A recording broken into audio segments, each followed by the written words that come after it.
Good morning, everyone. So, thank you for joining this software engineering class. So, our agenda for today is to do certain presentation for your group project in just 5 minutes about the topics and what are you going to do. And then we discuss about software planning and scheduling. So, I think this time was yours, 3%. Who will present first? Can I present first, sir? Sure. Okay, I will share my screen here.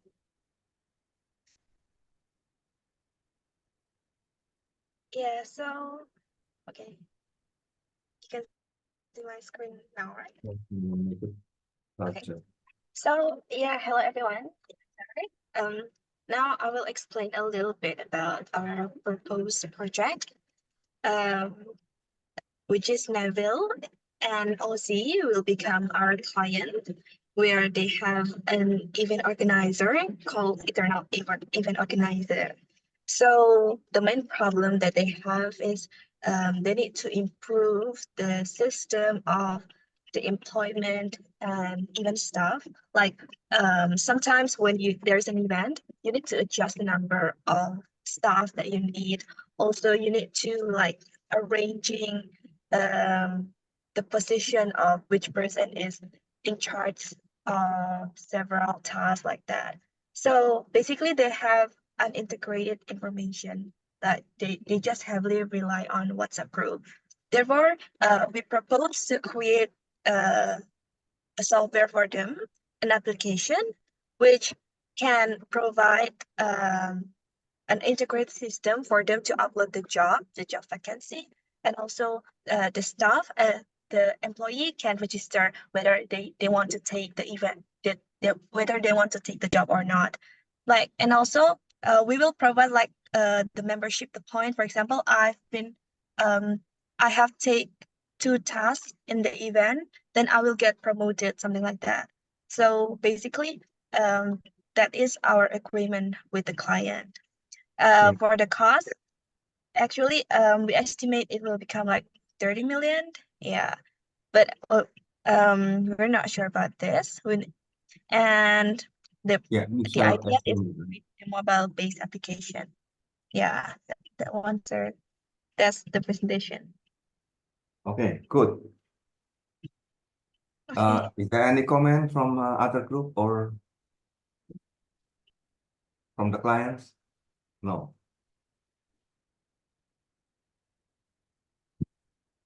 So far, the client already agreed with this Okay. proposed solution. Okay. So, right. So, go ahead then.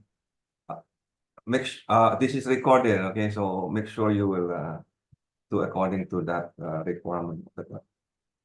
Okay, So, sir. thank you. Next group. Thank you. Yeah. Thank you.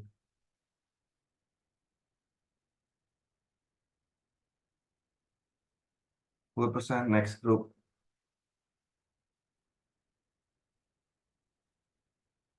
Okay, sir. So, Okay.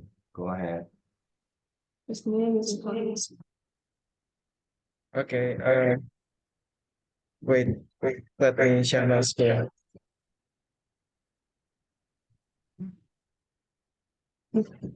Okay. Can you see my screen? Yeah. Okay. Okay.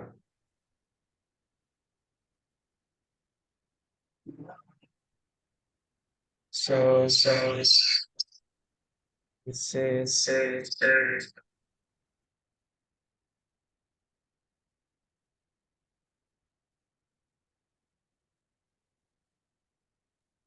Okay, so hello everyone. Today we will be introducing our project, which is called the archive. So, we can next. Okay, so we will first state the problem. Okay. Oh, before that, we'll say, start by saying a quote. Education is the most powerful weapon we can use to change the world. However, it's a pretty deep and profound message. But what is the reality of education these days? Um, so we have found that from our personal survey that as of 2021, nearly 40% of adults who went to college regret their choice of major, according to a federal state reserve survey. And usually, what should a student do where he or she wants to explore courses outside of the major? They either enroll in online courses like Udemy or EDX, or pay for more units of credits or SKS at their enrolled institution. However, both of these options are expensive. Yeah, so this is just like the harsh reality of how the increasing cost of education. Yeah, so we are somehow living in this kind of cycle. Education can be expensive for some people, and some people live with insufficient funds. So they have lack of education, lack of opportunities, and low income. But also at the same time, with having expensive education, it can hinder some university students interested to enroll on another courses because more SKS will be more expensive.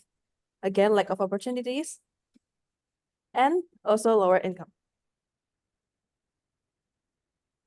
Okay, so what should we do? So our team has proposed the idea of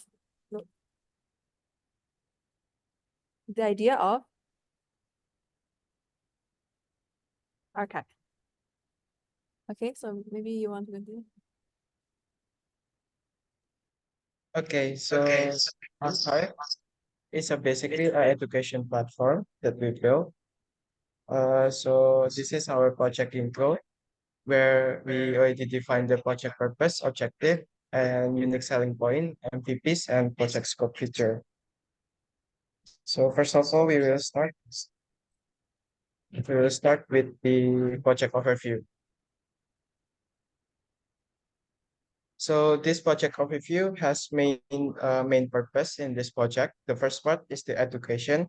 Basically, we will focus on talking about Indonesia education. We are there to support the Indonesia education. So we will give access to the ones that cannot have a good education or a better education. So in this case, like let's say someone who cannot afford to pay some more subject materials, or like in college, we want to study other subject, but we cannot afford those. We are there for them. We provide a platform where they could access and purchase with us a smaller amount of fee to learn better education with a more structured format. And the second one is research. We will talk about the advancement of research in our country, since we are one-stop education platform where all lecturers into one, and it gives a series of variety of education, and it's all in one place. So basically everything will be much more faster than before. And the third one, our purpose is integrated. We want to create something, a more integrated education system for the future, where one party benefits with one another. So our client, we have mainly Petra Christian University lectures. We make the scope small at this point. We have two major client here as a lecturer, Miss Karina and Miss Indri, who has agreed to become our clients. Okay, so the project objective itself, we divide it into four main parts. So the first part is about the lecture and student integrated platform. So basically, what it does, uh, we we we make a system where student and a lecturer could benefit one and each other.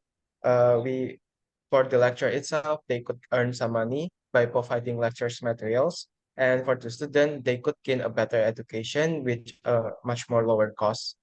And we also enhance student study experience, since we believe about the student study experience is very important to the education development process. Why? Because most students, they doesn't like to study if the environment itself doesn't support the study. So we focus much more into the user experience and the UI to enhance the student study experience. And the third one is efficient education process. So we basically kills two birds with one stone in lecturing process. So the way it works, we will provide a platform where lecturers could upload their lecture material at our platform. However, they could also refer that to the student that they are currently enrolled in the university to refer to our website to access the lecture materials. It's all possible, which make a efficient education process. And the last one, we want to introduce a new feature, which is cloud-powered artificial intelligence. Basically, what it does, instead of researcher are the one who collect the data, we make use crowd, just like citizens and users to collect the data and to train the artificial intelligence itself.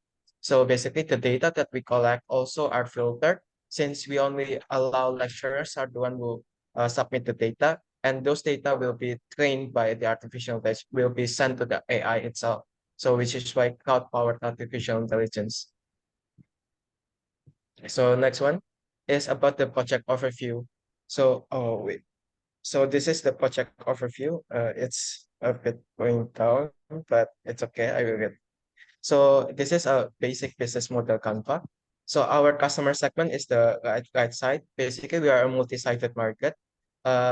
We focus in a specific market for Indonesia with around 18 to 25 years old as a student who has an interest in studying, someone who prefer to study based on text and images, since we only focus on those, and someone who prioritize cleanliness and usability when studying, and etc. And also the next one is the lecturer, is the one who love to document their lecture materials and looking to earn extra money itself and want to support the development of education in Indonesia. So how do we get there? So there are main channel that we can use. First one is we use company website, social media, and so on. And for the next one is the contact and etc. So our based on this, we already provide some value proposition. We are cheaper, learn at our pace, and trustworthy, and so on. So next. So our project scope, basically Billy, the one who explained this. Okay, so the next one is our project scope. So first is to help university students to find and purchase trusted and relevant lecture materials online. And the second one is to help reliable lecturers to sell their relevant lecture materials online and receive online money. And the next one is create a chatbot that will collect the data from lecturers' materials and automatically train based on the new data. And the last one is create a homepage for our website that will attract our customers along with the content management system.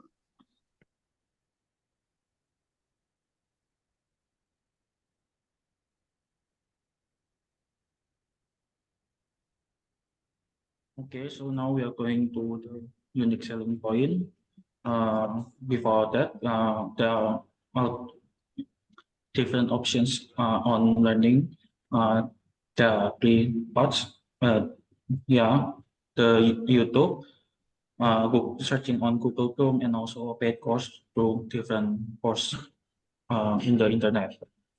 However, these three platform has their own negative, such as YouTube needs to load with a big internet.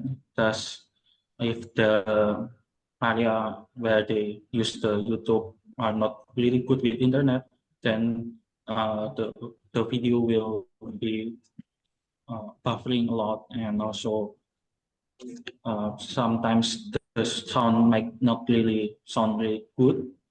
And also next one is the Google search. In this part, it's not really easy to select the course that we want to learn because it's not really structured, and also the information there are not really accurate because there are no screening. And lastly, in the paid course, they are mostly using video for their lecture, and it will be very hard for us to go back and really learn some parts we want to relearn because we need to go back from the video. Next. Thus, our unique selling point are stated here. we are focusing more on text and image-based lecture. We are going to be a trustworthy and reliable partner, and also have a high credibility as the unique selling point. Next. And next, we will talk about the minimum viable product, or MVP. For the MVP that we are going to achieve, there are three main parts. The first one is to offer text and image based focus. So the text and image can be uploaded on the website and can be seen by the students and can be uploaded by the lecturer. Next is the bulk materials from various categories. So we need to categorize and also do some market basket analysis on that part. And lastly, to make sure the accuracy of the information through screening, to make sure that the information there are trustworthy and correct. Next.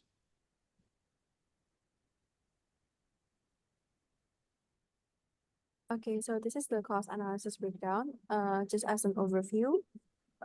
So creating a financial cost projection for our project requires several considerations. However, these are the breakdown, which mostly contributed by labor costs, which contribute to 54.9% of the total annual cost, and then followed by operational costs, and then followed by payment processing costs, development costs, and technology and other costs. For the more details about our cost breakdown, are included in the feasibility report, which we already submitted.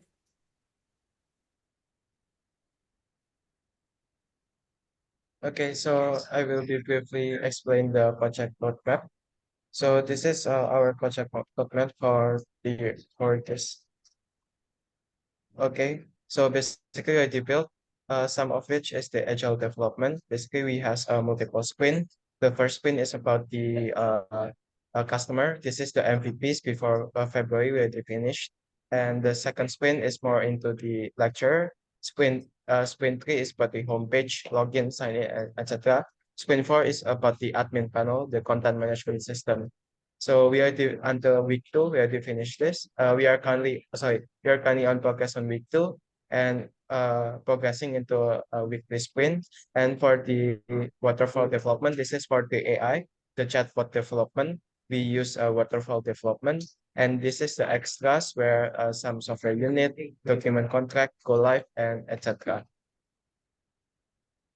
So this is some bibliography that we can refer to, some of the reference we take. Thank you for your attention. Okay, very good. So, is there any question from other groups or maybe comment? No question, sir. Oh, so I have a few comments. So first, this very ambitious project. So I think you need to limit your scope so that you can finish within this semester. Okay. So are you sure you can finish all that, the one that you put there?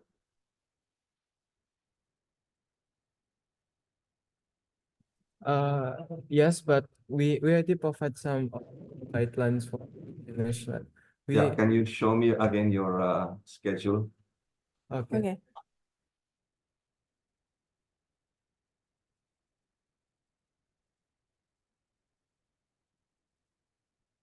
The last schedule.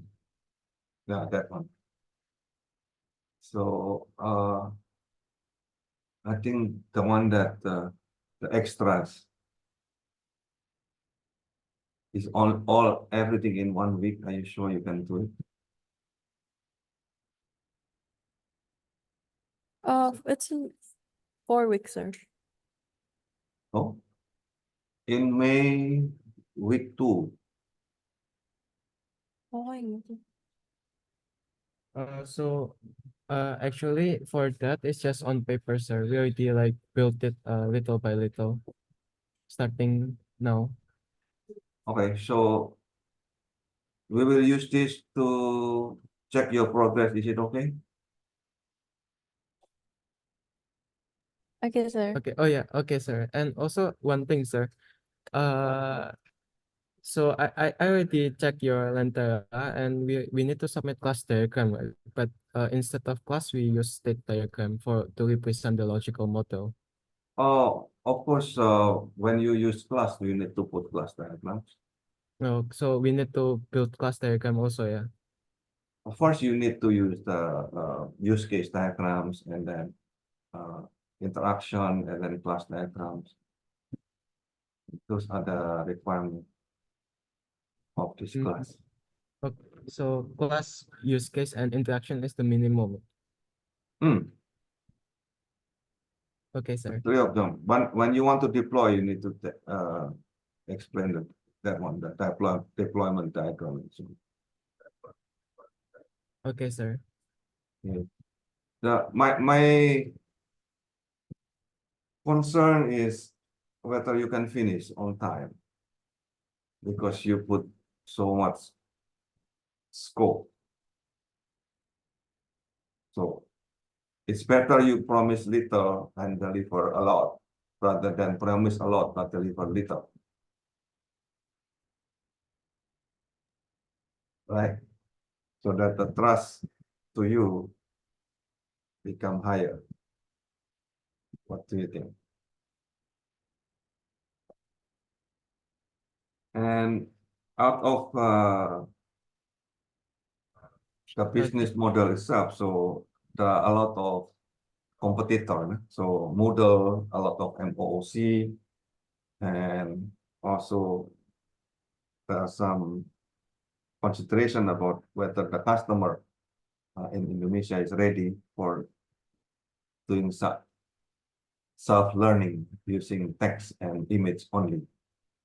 That's also another on the business side that you need to consider. But anyway, for the purpose of this class project, I think the uh, the purpose of the project is okay.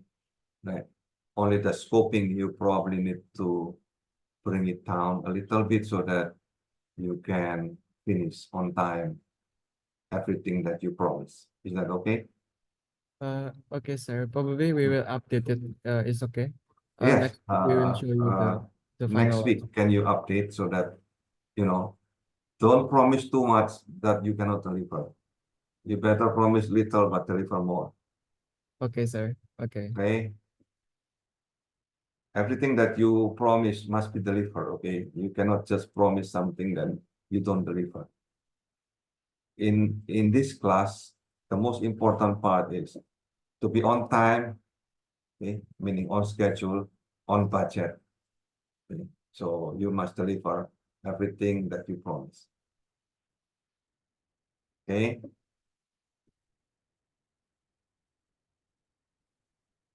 Okay then. So thank you. Thank you for a nice presentation. I think you did a lot for this. I appreciate that. Okay, so now let's discuss about software planning and scheduling.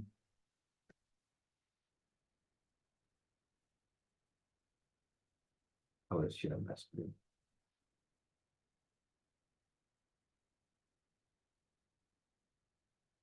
Yeah, so you can follow this in Lantera, the slide, okay?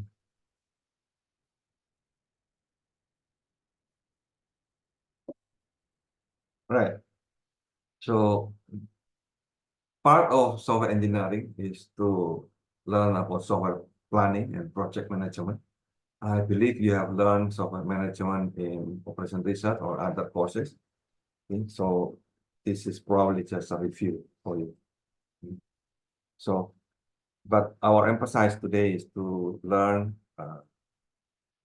how to estimate the duration and cost of software, okay, and then think about the risk in software development. Okay, so these are the overview. We will discuss about planning and software process, BP, and then estimating the duration and the cost, okay, and what are the components of software project management plan, okay, and then what are the management activities as well as the risk management. Okay. So I would like to explain the main tasks, okay, undertaken by the project managers, and then introduce the software management and describe the distinctive characteristic of software. Okay, and then we discuss about project planning and process, and then the risk, okay, and the risk management process. So this is the Dilbert, by Scott Adams. So you can read on your own.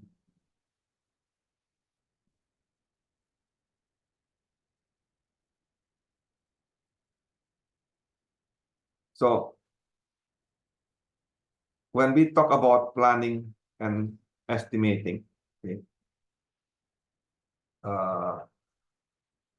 today's topic is actually addressed more for the manager and software developer owner rather than the engineer and programmer. Okay? So before we start to build up a software, it's essential to plan the entire development effort in detail. Okay? So, and then the planning itself will continue during the development and eventually post-delivery maintenance. Okay? So I believe last week you have what is called initial planning, but the initial planning itself is not enough.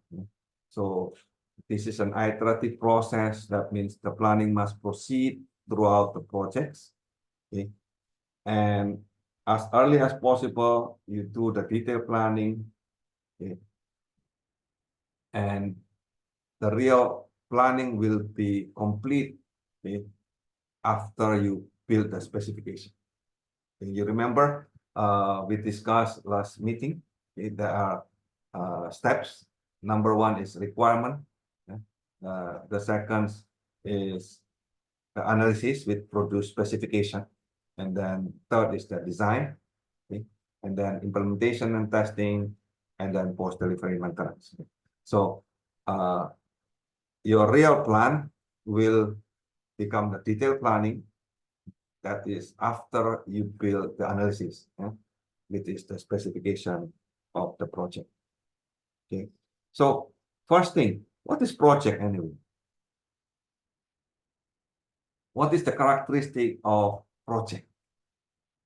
When you say project, anyone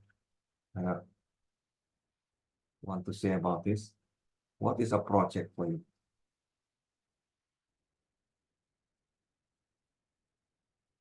One of the what is a project?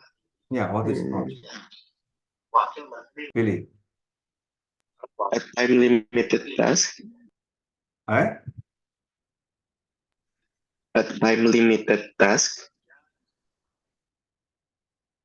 Is a project just a task?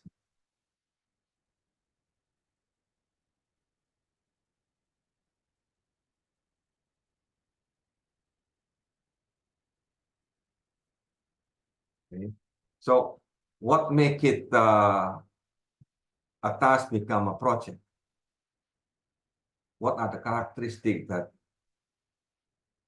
for example, when you do, you are an industrial engineer, no? So when you do operation, day-to-day tasks, is that a project?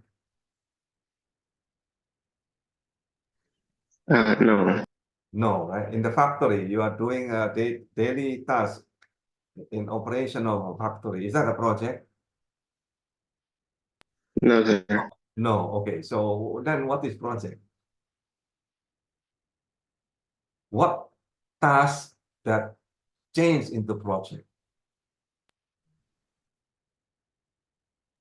If the Anyone? task has a goal, Okay, it has a goal. That's good. What else?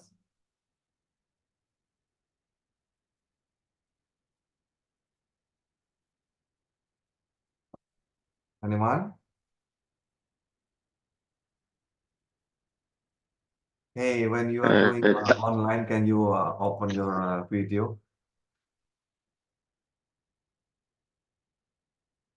I think that is the ethic, no? If doing online course, you must open your video.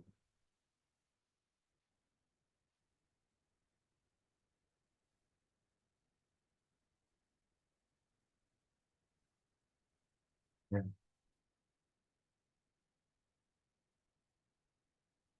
Come on. So, okay, so project is a unique task. So this has a characteristic of unique task. So it means the project must be performed because no one has performed previously. Okay, so it involves new and unknown tasks. Okay. And as Billy said earlier, a project is designed to attain specific results, specific goal. That means it leads to change in people's daily work or living condition. Project always requires certain resources. Okay? So it may find it difficult to get the right people at the right time, okay, if they are not available. And they may have different background and they are not used to be working together, right? So it's a teamwork. And most importantly, the one that change the task, the normal task into a project is it has limited time. Okay, the project must have a start and finish. So project is subject to strict deadline. Okay, so when you do operation daily in a factory, for example, they are not a project because the time itself is a cycle, regular. Okay? There is no strict time to finish. Okay? Of course, when you finish the next day, you will do the same thing again. So this is not a project. Project must have the start and end points. Okay, so now when we talk about software project management, okay, that means we are concerned with certain activities, okay, ensuring that the project of the software itself is delivered on time, on schedule, right? Earlier, when you presented your project, I asked you whether your scope is okay or not, because I want you to deliver on time, on schedule, okay, according to the requirement that you want to deliver. Okay, so the requirement of the organization, which is in this case you yourself, okay, or your clients in this case, yeah, and the procuring software. So project management is needed because the software development itself is always subject to budget and schedule constraint. This is normal. You feel limited by the budget, you feel limited by the time. Okay, that is the common characteristic of a project, right? Now, what makes the software management different, okay, from the normal project, like the civil engineering project, for example, like building a real building. Okay, so unlike building a house, okay, software product is actually intangible, right? Software itself is flexible. Okay, so software engineering itself was not recognized as engineering discipline with the same status as mechanical or electrical engineer and so on. Okay, so long time ago, software development process was not standardized. Okay, so why this become the software project delayed and of the project. So then we need to create what is called software project management. So these are the planning pitfall. Okay, a few of them. So in the planning level, usually uniform. Okay? The plan contains too much detail for some user, but too little for the others. Okay? Or you too much focus on the deadline. Okay? So some project members will feel the time with inefficient work or no work at all. I can see a while ago your schedule. Okay, that you put too much in 1 week and not distributed over time. So, and the planning method discourage some creativity and encourage some bureaucracy. So these are also another planning pitfall. And most of the time, you estimate the time and the cost is overly optimistic. You think you can do it in 1 week. This is a problem. Okay? So you overestimate the resources over your own competence on your own capacity, or you probably lack of knowledge and understanding about what is called uncertainty. Okay, so the question, the fundamental question is how much effort actually required to complete one activity, okay? And how much the total calendar is needed to complete all those activities, and what is the total cost of all this project. So in this case, you need to do what is called project estimation and scheduling. Okay. So I want to ask you, say, if someone offer you a project to build a software, okay, after they explain about the requirement, and she asks, how much does she needs to pay you and how long can you finish the project? Okay. My question to you is, how do you determine the price and duration of the project? Remember, you have no experience about this project. So how are you going to decide the price and how long? Anyone? Give a range. Hmm? Give a range. Give your rate? No, she does not like to Range. get your rate. Range, okay, what is the range? How So do you decide the range? similar to project, just make a huge range that there's a possibility that it lands on that certain range. Okay, so you decide the minimum and maximum? Range mean minimum and maximum, right? Yeah.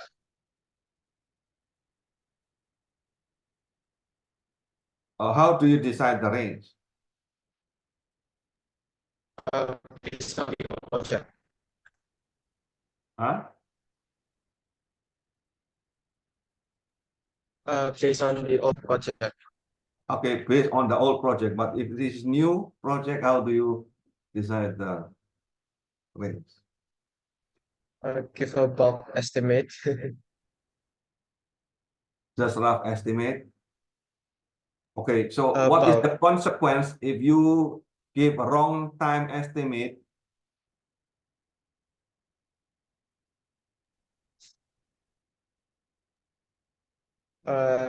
hourly. If it is overestimate or if it is underestimate on the time, what will happen?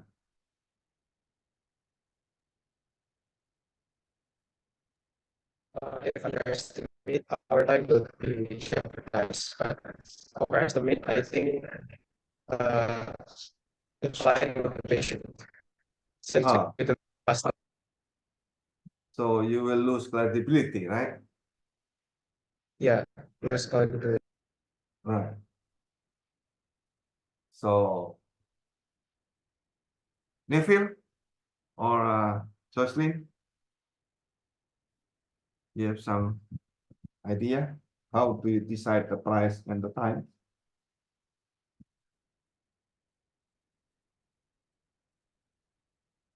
For last week, how do you decide the price and the time? Depends on the minimum wage. Right? Depends on the minimum wage. Minimum wage, Yes, and right. then And then like we plan like how long we will do this project. So each person how much hour or how much the contribution, and then times it with the overall project duration. So how long do we need to finish? so how do you know that you can finish, say, within 3 months? I think it depends on the difficulty level of the project. Difficult to So, okay. So you have your own confidence that you can finish this in 3 months. yeah, it depends on the difficulty level that the client asks and also the other requirement that they ask. Then we can know how long can we finish. Okay. And what will happen? What is the consequence if you give wrong time estimation or wrong budget estimation? Yeah. Either we take the loss or either we take the loss or we just contact the client if there's a new update or that kind of things. Okay. So either you take the loss or you ask the client to update the cost. Yes. So what will happen if the client does not want the update of the cost? Then you take the loss. Yeah, maybe. So that's part of the risk, right? So if you have a wrong timing estimation, okay, so if you have estimate the time in the beginning, of course, the clients will reject you immediately and they will go elsewhere. Okay? But when you underestimate the time, okay, you may take the project, but you may get penalty or lost credibility. Okay? And you probably need to explain a lot why you need to update this, right? Is that the one that you just said a while ago? Okay. So my question is, why are the software project late? So this is common, right? So usually estimating technique are poorly developed. Why? Because the estimate is based on optimism. Okay? Programmers are basically very optimistic people. They will say, all will go well with this project. Yeah. And then later when project become late, they will say, oh, we don't plan for the slippage. Okay. Or when it happened, they will just say, oh, this is the last part. Yeah. It's going to work this time, but this is a problem. Okay.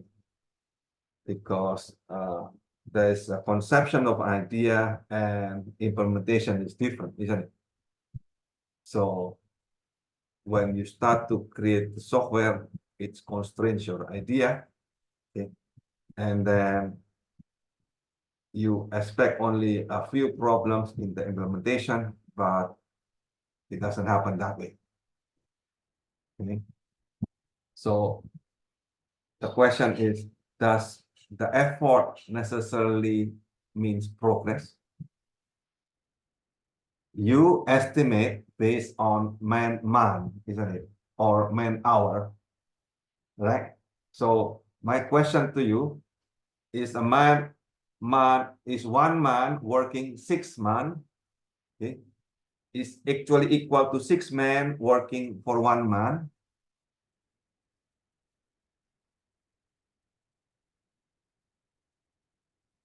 If you measure in man, right? So the question is one person working for 6 months. So this is 6 man. Is it equal to 6 men working for 1 month? Are they the same? Anyone? Oh, Newfield, what? Uh, I, I think no, sir. Oh, why? It's different Which one is bigger? because which one the bigger? Which one? I think the bigger is 1 man working 6 months. 1 man working 6 months. 1 man working 6 months is bigger than 6 men working 1 month. You're correct. Yes. So why?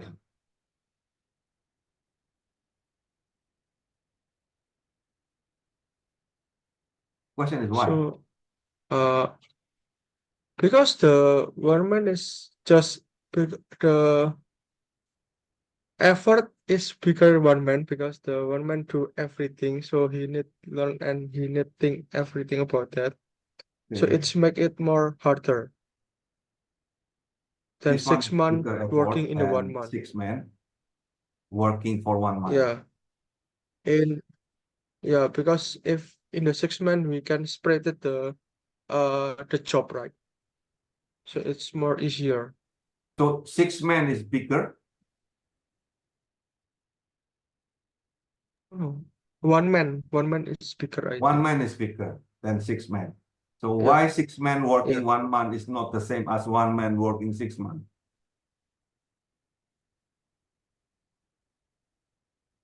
Yeah, because the job he do it's more hard 1 man. Oh, any other opinion? Darin? I think it's bigger for the 6 men working 1 month, sir. 6 men working 1 month is bigger. Yeah, Oh, why? because you can do many stuff. No, I think Newfield is correct. That 1 man working 6 months is actually bigger than 6 men working 1 month. The question is why? Chia? Why? I think it's better 6 months than 1 month. Hmm? It's better 6 men working 1 month. 6 men working 1 month is better. Yes. Oh, no. Oh. No. The more person you have in one team, okay, the problem is actually the communication. Okay.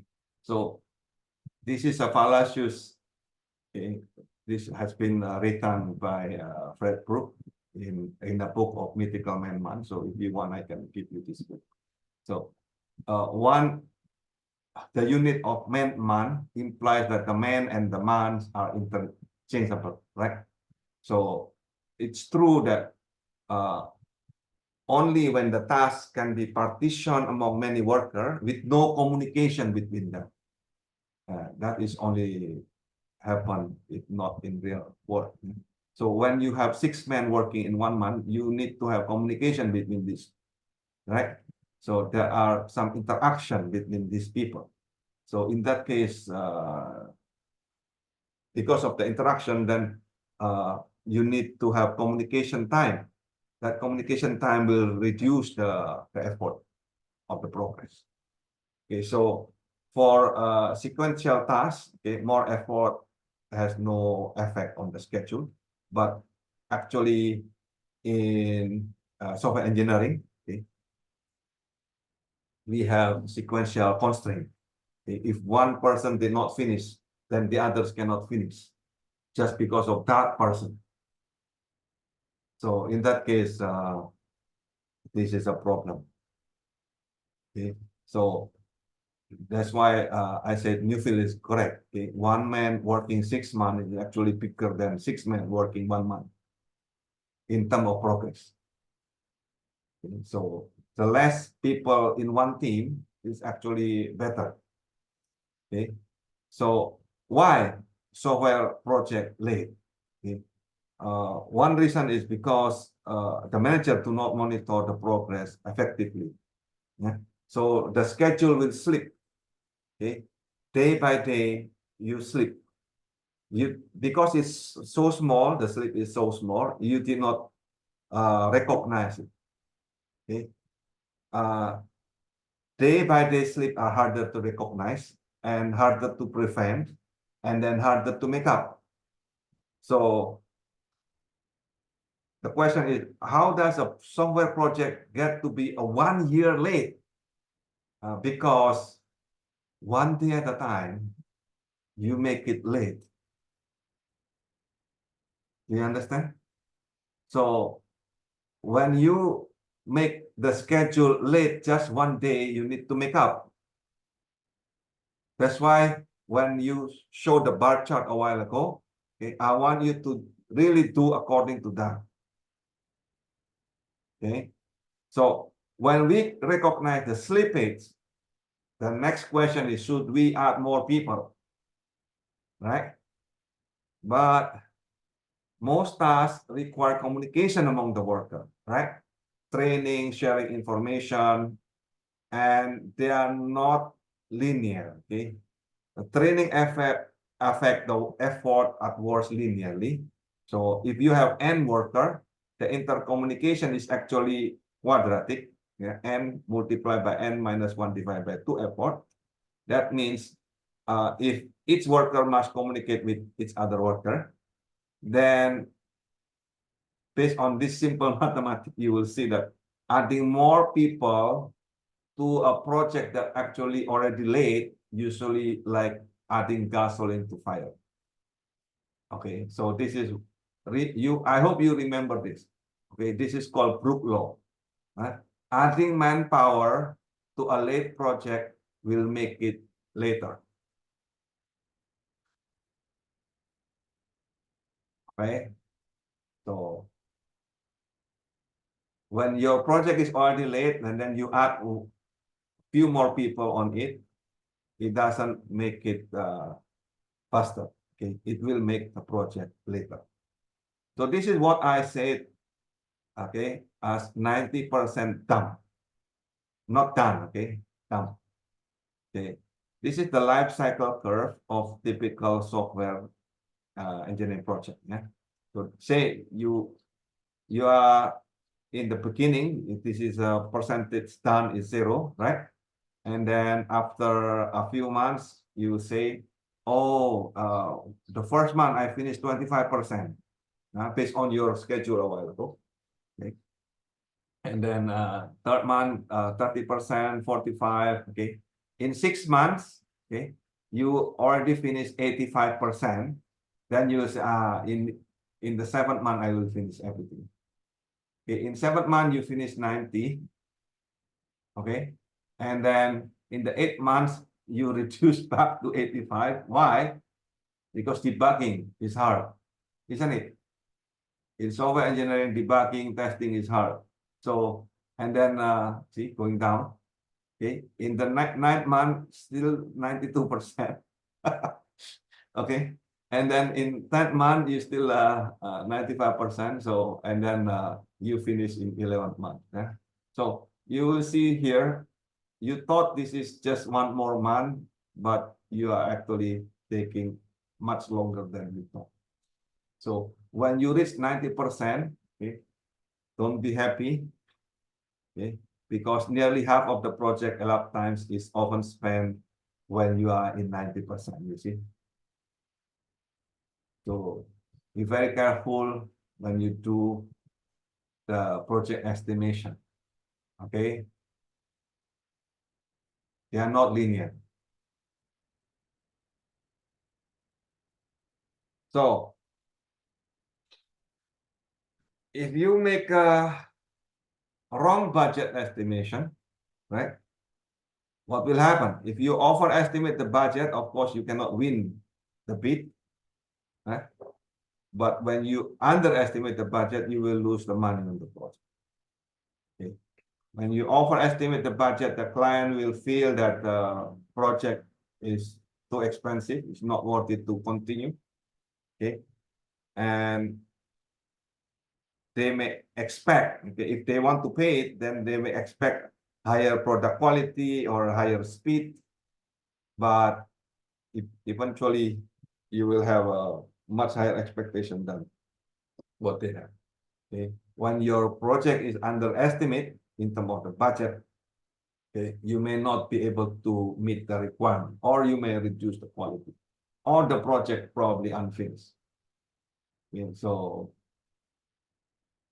you need to make the budget estimation right in the very beginning. So this is what is the cone, yeah? The cone of project estimation. Okay? So remember, we have the workflow. First is the requirement workflow, and then analysis, design, and implementation. Yeah? Testing is also here. Okay, so say suppose this your real result. I will scale it as 1. Okay, then during the requirement, your project cost estimation can be 4 times in the range. Yeah.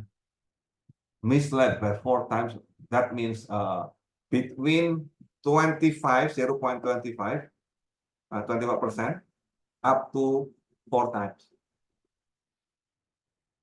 I give you an example. Okay, so if your project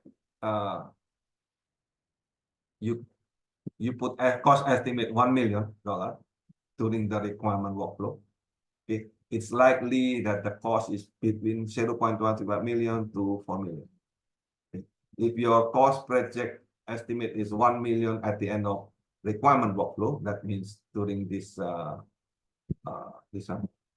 okay, beginning of analysis, okay, is more likely that the actual cost is between 0.5 to 2 million.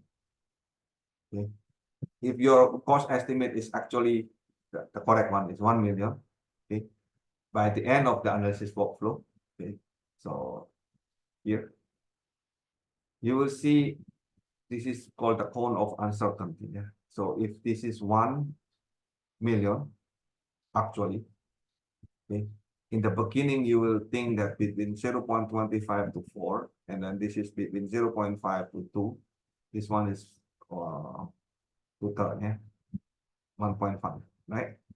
So over time, you will know your project estimation better. Okay. Do you understand the meaning of this? So initial project, you don't know the actual things. So you can only estimate, but usually the estimation will go better after over time when you do the requirement, yeah? When you do the analysis, when you do the design, and so on. It will make it worse when you jump directly from requirement to implementation. Okay. So yes, this model is old. Okay. So a lot of estimating technique has been improved, but the curve it seems to be similar. Yeah? Probably not 4 times. Probably initially it's already 2 times and so on. So we can have a better estimation. So okay, on the reasoning of project budget and time estimation, is there any question or anything to discuss?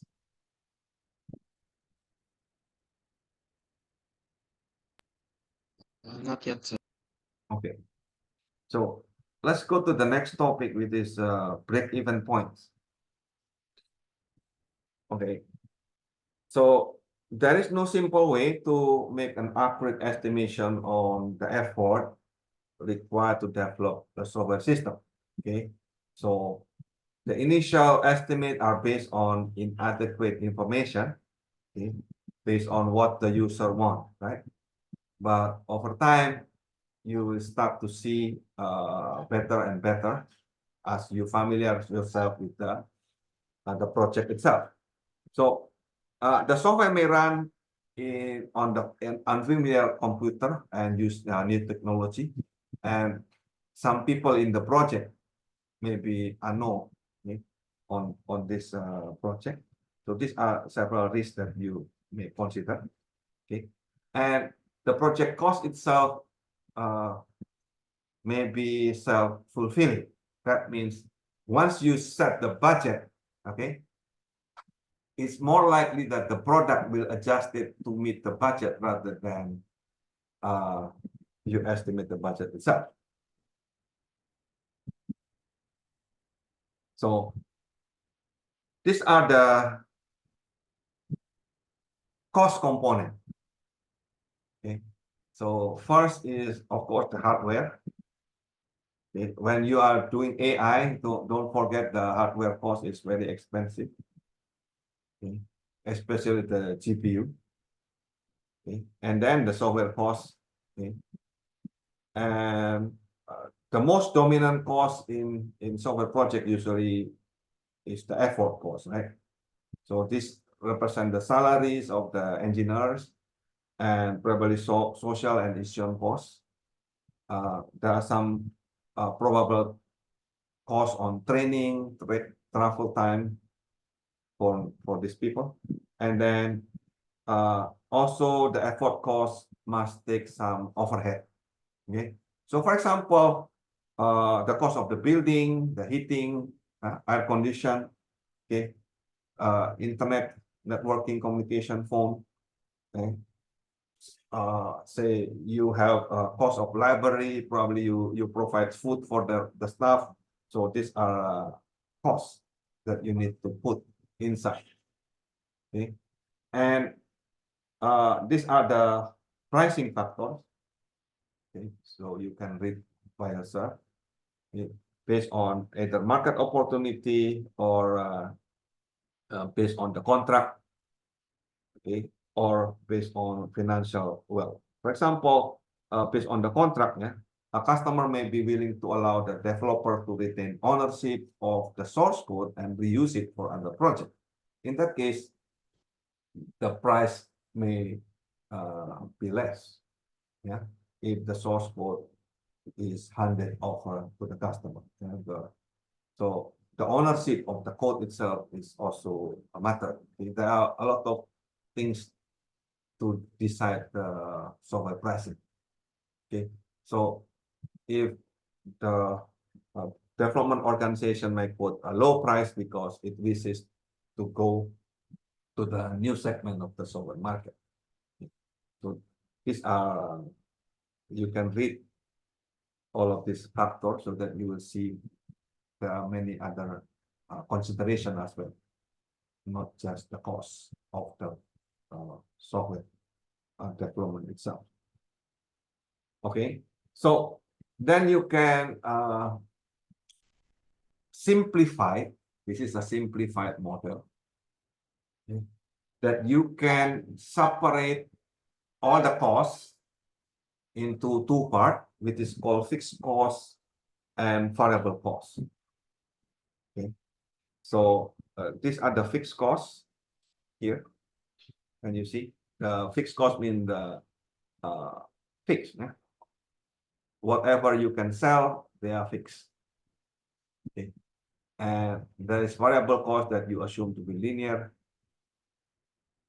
based on the unit sales. Okay, so break-even points here is the point where the revenue of the sales equal to the total cost. So you can check my tutorial there, more detail. Yeah. So what are the fixed costs in software engineering project? Okay, of course, salary. Yeah? Salary of the employees, the office rent, the computer, the software, the utilities, management costs. Okay, probably the owner also need certain things. So this the fixed cost. Next is the what is called variable cost. So variable cost in software engineering usually in terms of incentive for a project, or you can create a progress-based salary based on the coding, based on the number of tests and so on. Okay, so I believe you have learned this BEP formula, right? So we have total cost, which is variable cost plus the fixed cost. Yeah, the variable cost based on the variable cost per unit fee multiplied by the number of units. So in this case, number of projects. And then F here is the fixed cost, and P is the price per unit, and R is the revenue. That means the number of unit multiplied by the price. So when we say PEP, break-even points, that means the total cost equal to the revenue. So you put it in the total cost, which is P plus F, and V is equal small v times N here, plus F. And then revenue here is the same as N times P. Okay. Okay. Then you will see we can put this in simple algebra, okay, and we put it in the left side. Then you get the PEP units, okay, and this is the PEP price. So using these two formulas, I hope you can do this practice. Okay. Forget about the price in pesos. You can use it in US dollar and in rupiah. So it's just the numbers. Okay. Say you own a small software firm with 5 engineers who do all around the job, from requirement analysis, design, coding, testing. So you have 5 people in your projects, and you have 1 secretary, and you have you yourself as the owner. You do management stuff and marketing.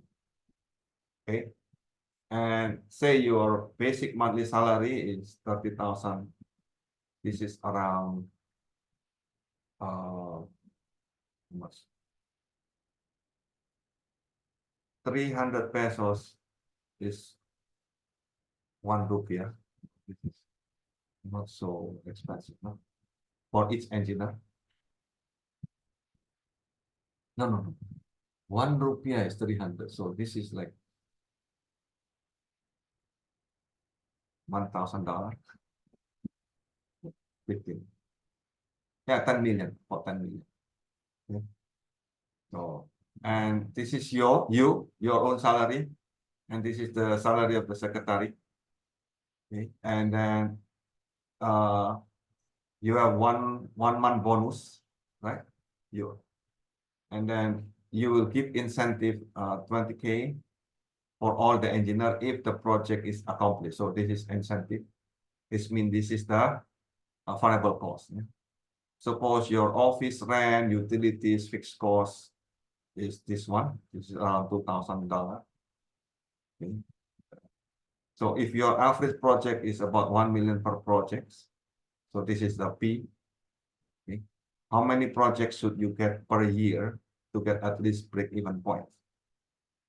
If your teams can accomplish 1 year, 1 project per year, how much is the minimum price for the project? Can you calculate this in Excel?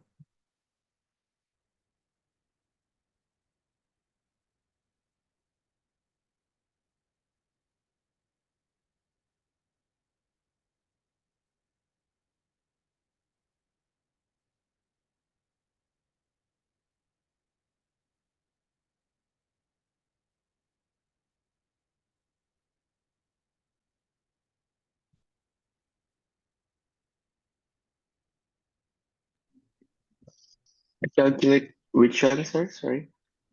The slide in practice PEP. the average project cost.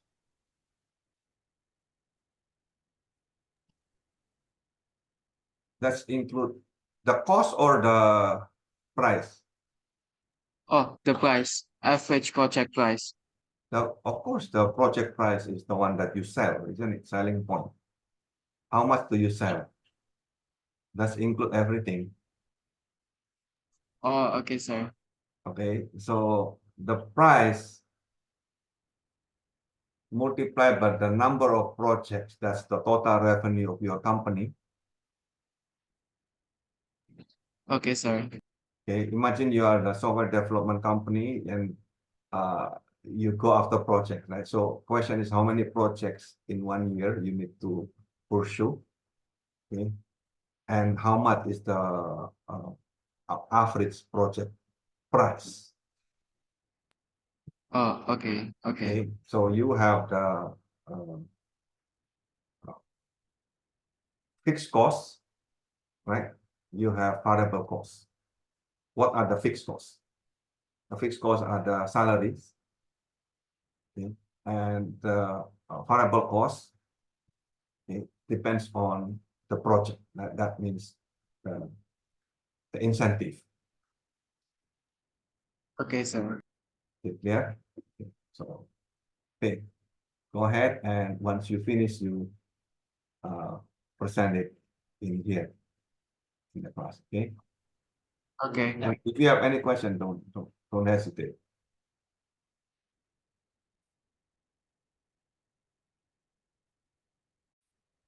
You can share your screen. This is as as our word. You can share your screen. Martin. So this is the total fixed cost, Mhm. and then the variable cost. Basically this is the engineer salary, me and the secretary, 1313 with, and then the others is the utilities, 12 months, and this is the total. Engineer salary is multiplied by 5, since the total of engineering, and the variable cost, total employee is 7, 511, and the incentive per project 140. Basically 20 multiplied with 7, and this is the earning per project 100,000, the price per project 100,000, and then so this is the result, total project, total this is total earning, and then this is total price, and then this is the price.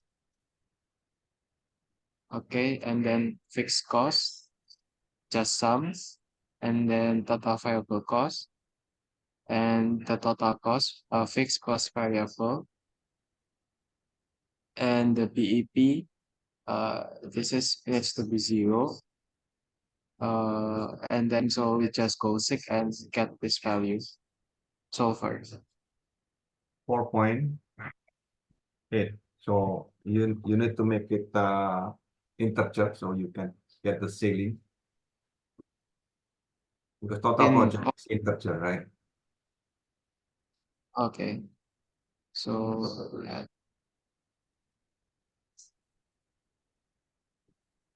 this one integer. Okay. Click OK. Hmm? No, the total project you set 4.85 87, that's equal to 5. Is that correct? Yep, equals to 5. So make it integer also. Yeah, or you can just put the next cell as integer value. That is the one that you put in. This project. Yes, that means now based on that 5, you can change your value. It's not really BEP equal, but At 5 something. yeah, At at 5. 5 projects. That means you get 5 million, is that correct? Yep. Your revenue now become 5 million. Yeah. Where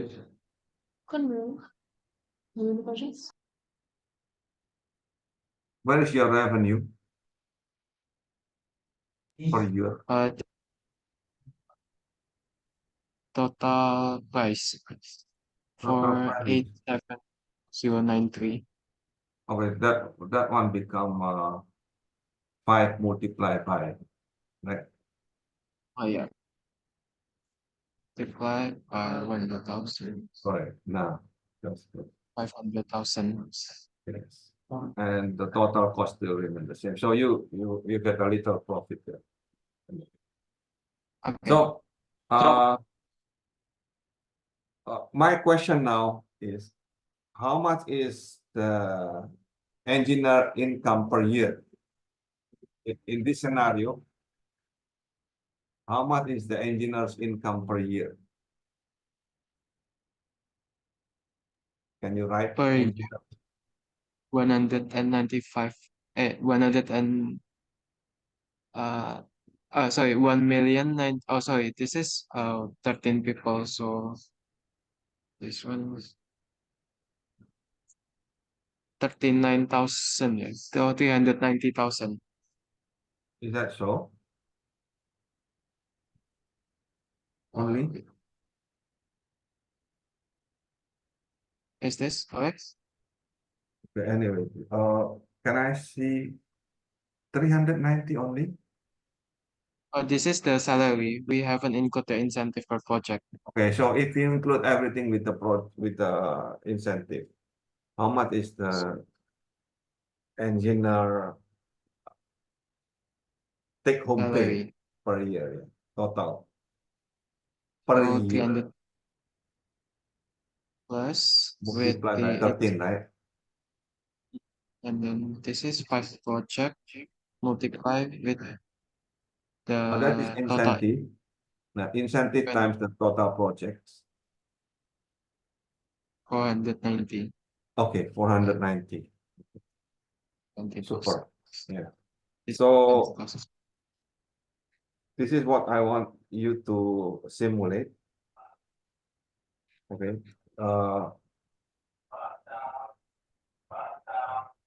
I want you to simulate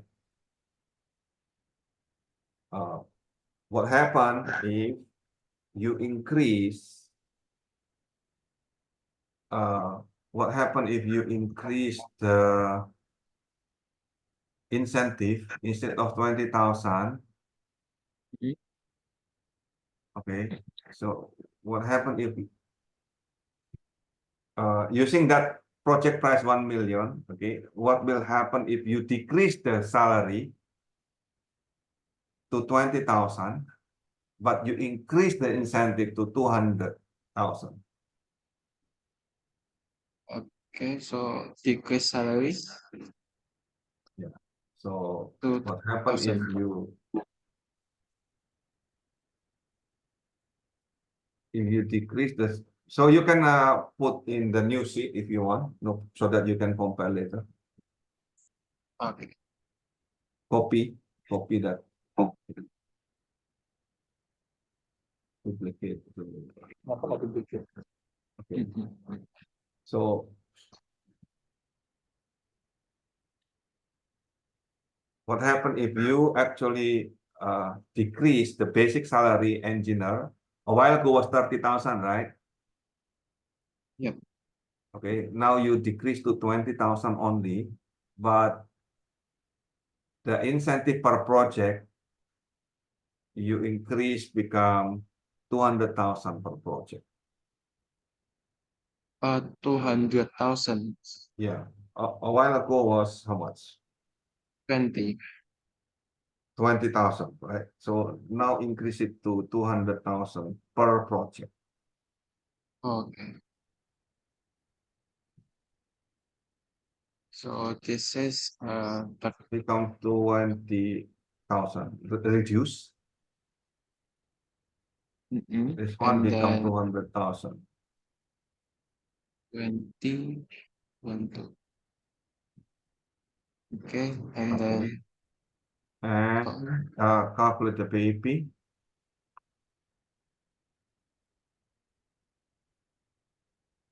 So question is, how much is the each engineer will get per year?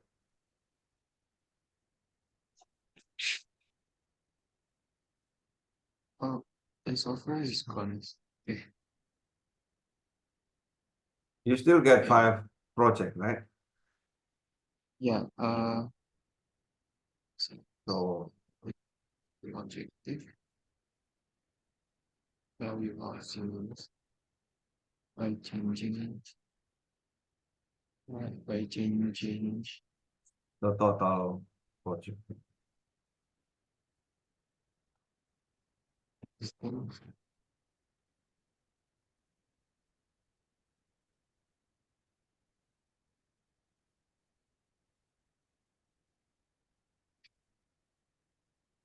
Click OK.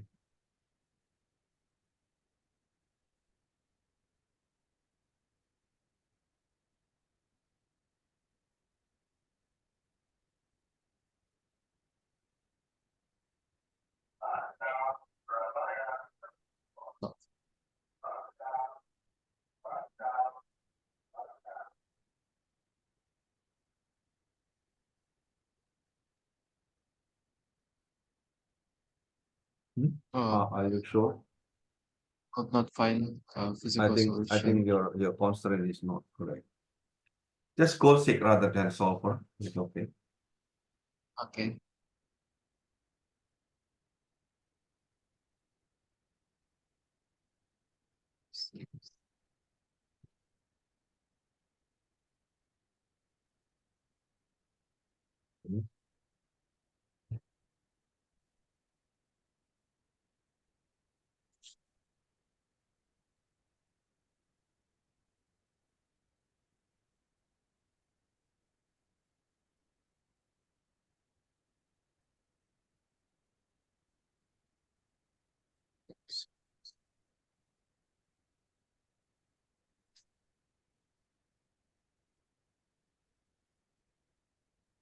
Start size is total price.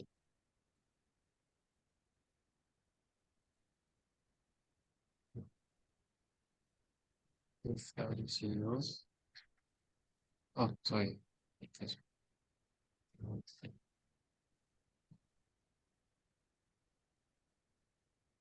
Change this.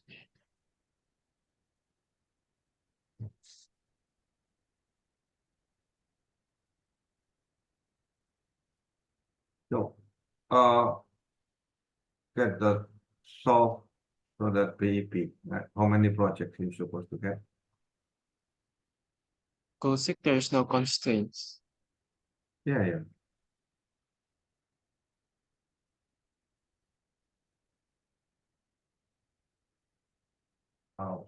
Constraint is positive.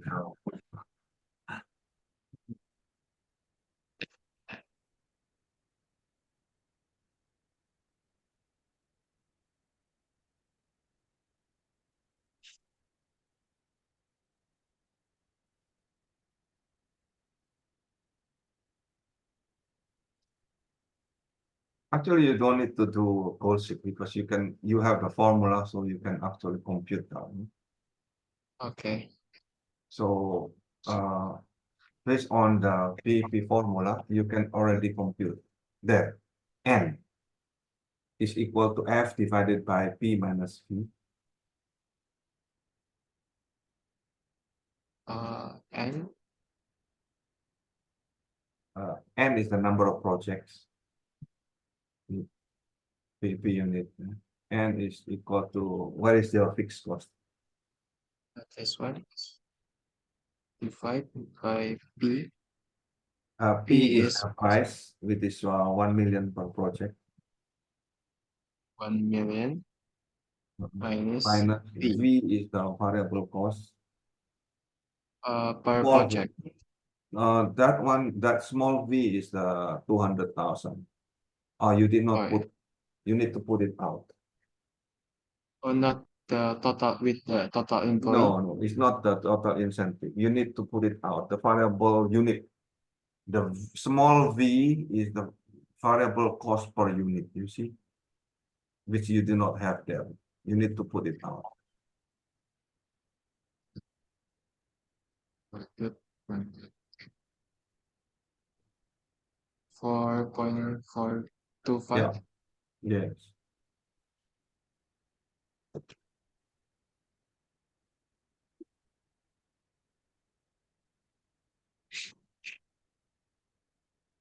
Okay, so still 5, right? So Yeah, still 5. still 5. Okay. So in that case, how much is the salary? No, this is still open. And how Is much this is the? Yeah, that's correct. how to round up it? Sailing. Okay. 6, 5. Sail. C-E-C-E. C. That Oh, sailing. Okay. so 360,000. So the are you sure that one correct? Oh, wait, it's 200,000. Yeah. 1 mil. Is that 1 million? No, divided by Divided? total employees. Divided by Oh, total engineers. it's already per engineer. No, that's per project. The total incentive is per project. The variable cost per unit is per project. So divided by the number of engineers, it is 5. So may Oh. incentive kung may 5 orang yun. Engineer, may 5. Yeah, divided by 5. Itong engineer to. Divide by 5 like this? Yeah, actually you can put the total engineer there up. So anyway, it's okay. For now, until so So divide by 5. this one, divide by 5. Oh no, not that 5. The total engineer is 5, isn't it? You did not put the total number of engineer. That's why. I think you need to put this salary. How do you get this salary? This one. Yeah, multiply This by is 1 engineer multiplied with 13. yeah. So how much? How about the fixed cost? The fixed cost. Oh, wait. Oh, you need to charge your factory. Wait.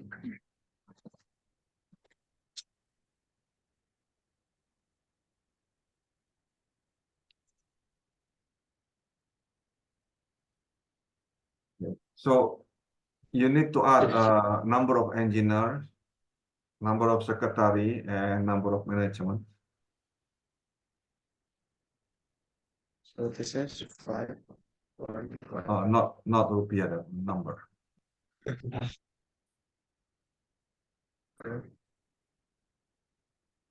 Number.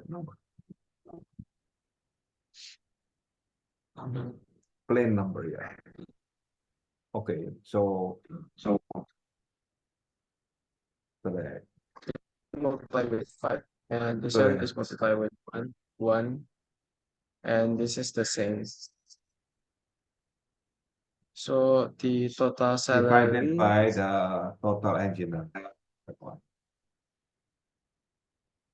This one is 260 plus 5 project. Okay. 5 project. Then multiply with the variable cost, right? What is this? What are you This is computing?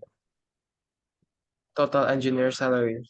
Total engineer salary is per engineer or Per engineer. per engineer, yeah, you divide by that. So total engineer salary is this 20,000 multiplied by 13. Yeah, right? 260,000. This is one engineer Right, and then this plus 50,000 multiplied by 13, and then plus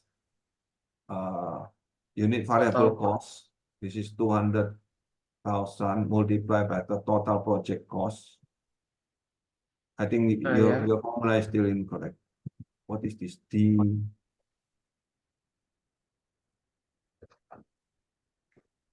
I think it's Okay, this is because of, already computed total for by 13. That's okay.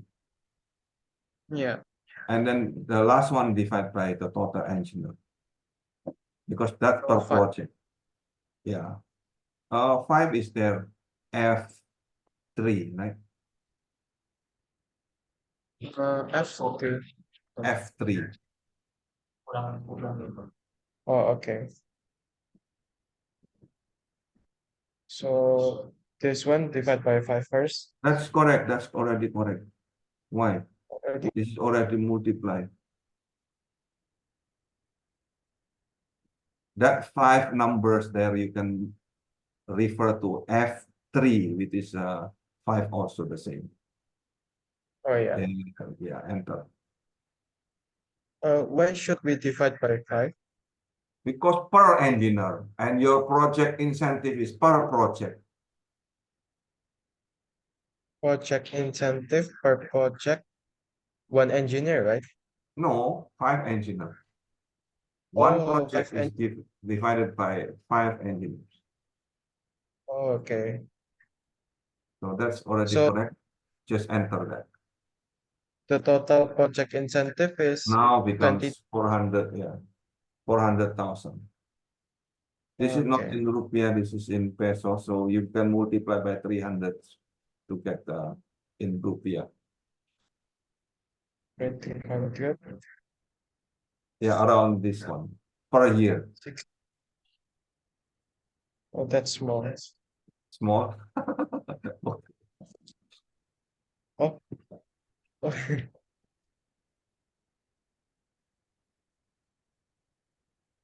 But compare that with earlier. The earlier earlier I analysis. divide by 5.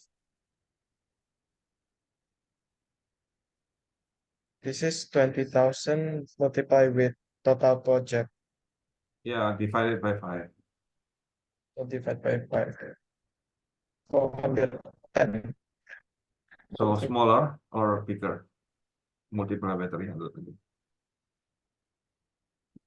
Smaller. Yeah, smaller. So with what is the lesson here? Can you see? It's better to have incentive rather than salary. Do you agree with that, or Mm,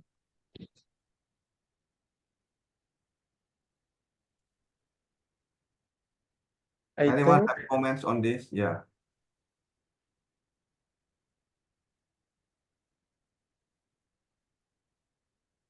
Anyone have comment on this? Can you see the numbers?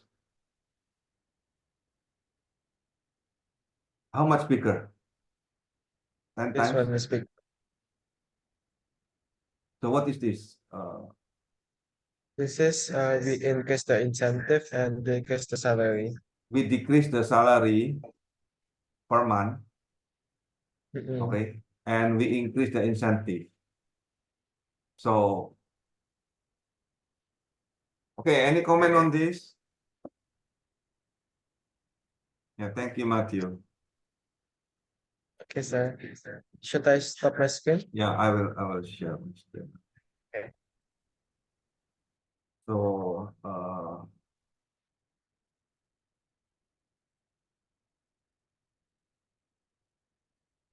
this is the one. Okay.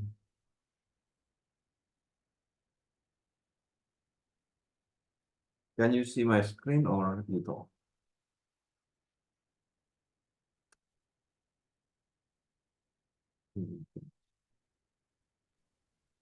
We cannot see it yet, sir.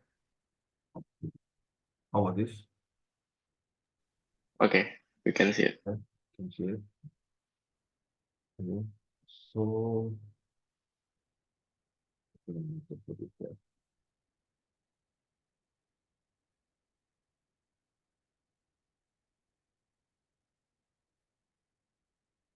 Can you see it? Okay, so this is the earlier practice, yeah. If this is in pesos, so you just multiply by 300 to get in rupiah.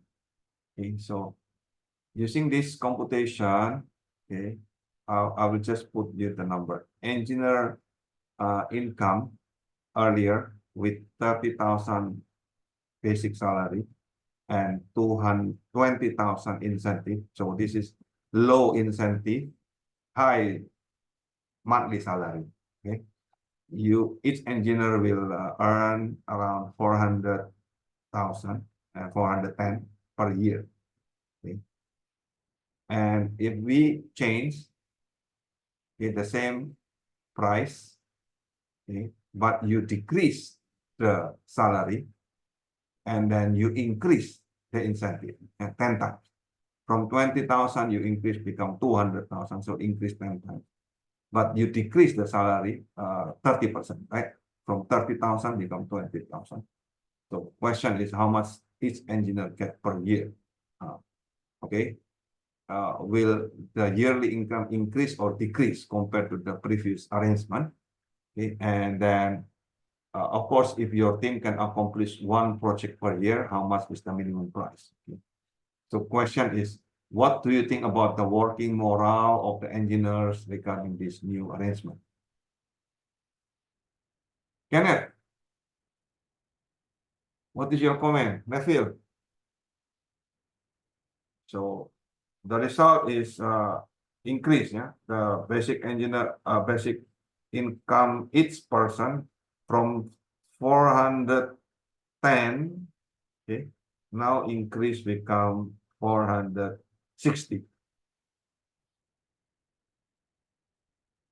So the salary per year increase. Okay. So my question to you as the owner of the company, which one you prefer?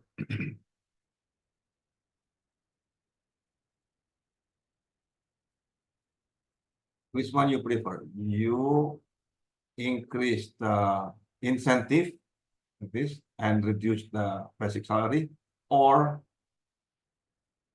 okay, scenario 2, yeah, this is, I call it PEP 2, or this is scenario 1, yeah? So PEP 1. As the owner of the company, which one you prefer?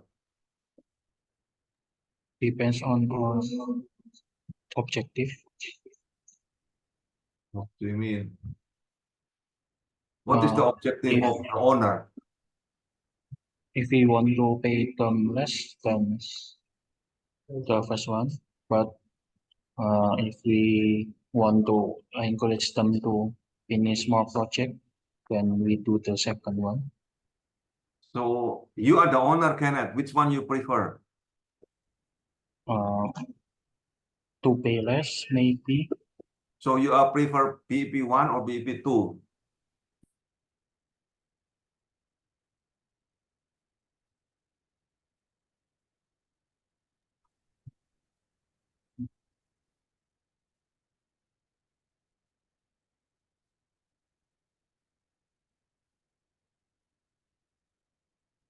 The same number of projects.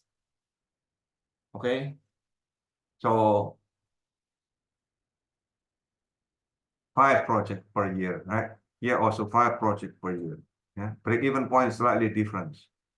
Right. This is 4.4. This is 4.3. See. The engineer salary per year. This is only 410. PEP 1 and then PEP 2, 460. Okay. This will boost the morale of the engineer, PEP 2. Okay. Which one you prefer? Kenneth, Neville. I thought you are the CEO. Come on.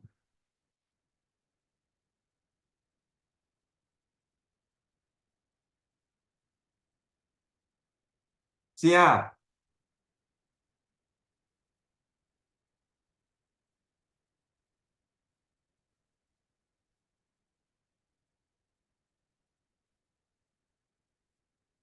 Did you calculate this or not?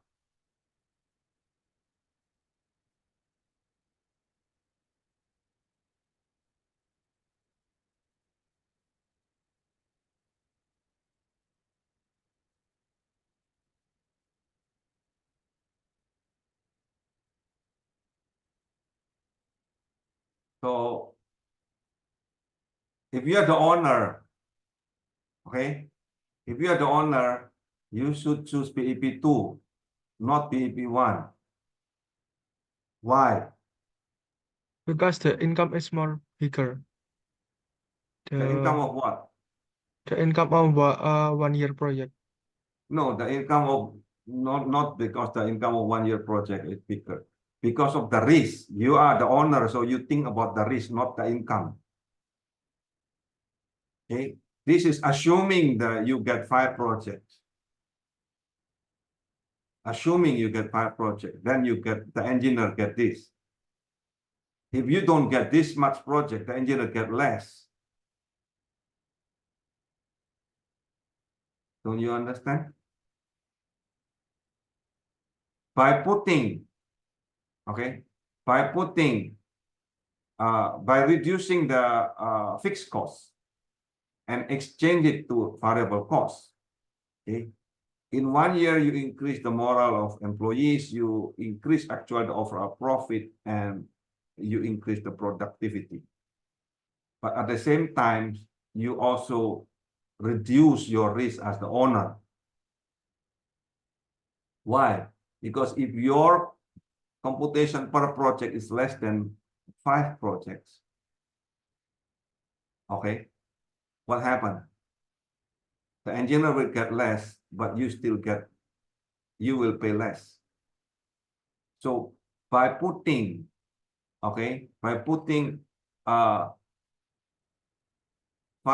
fixed cost into variable cost, you are actually reducing your own risk. Do you get it or not?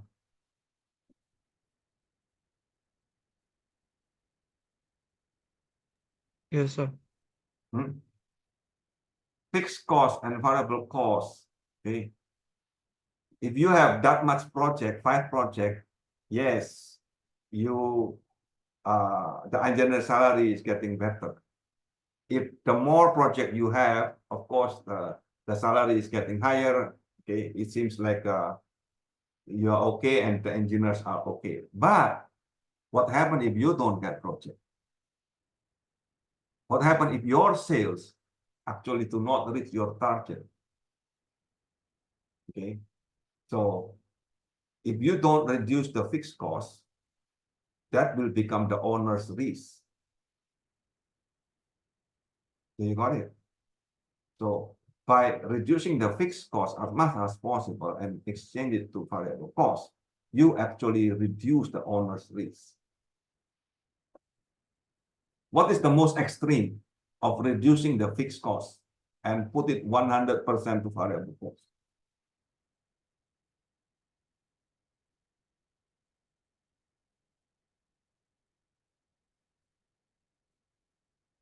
Do you get it or not?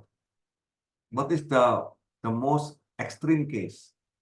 What is the meaning of zero fixed cost? We don't pay them per monthly, but only by project. Right. That means you're outsourcing. Right? If you outsource everything, so who is at risk?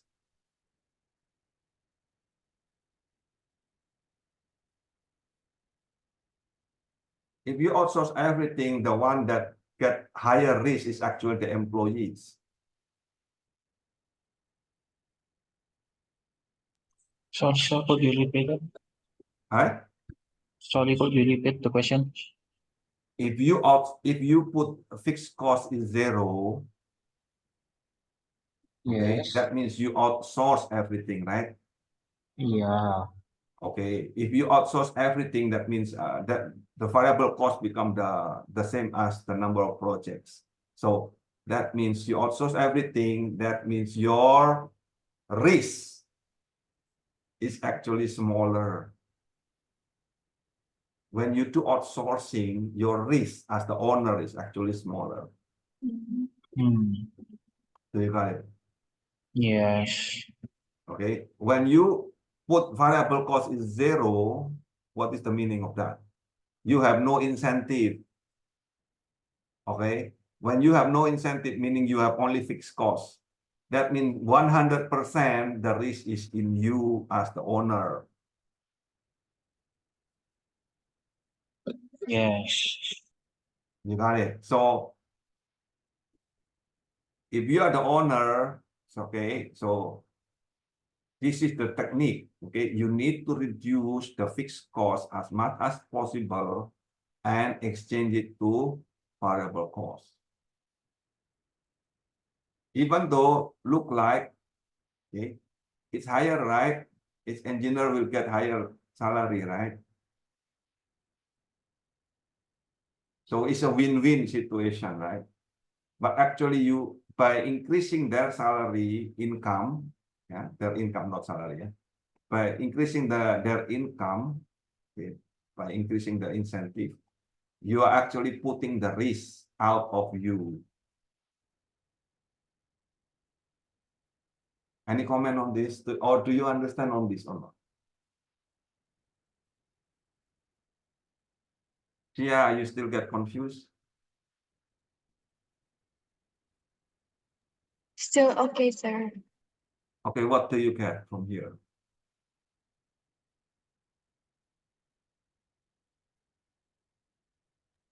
It's better to choose like the break-even point too. Can you say it again? I cannot hear you. Because in BEP2 the risk is lower compared to the first BEP. So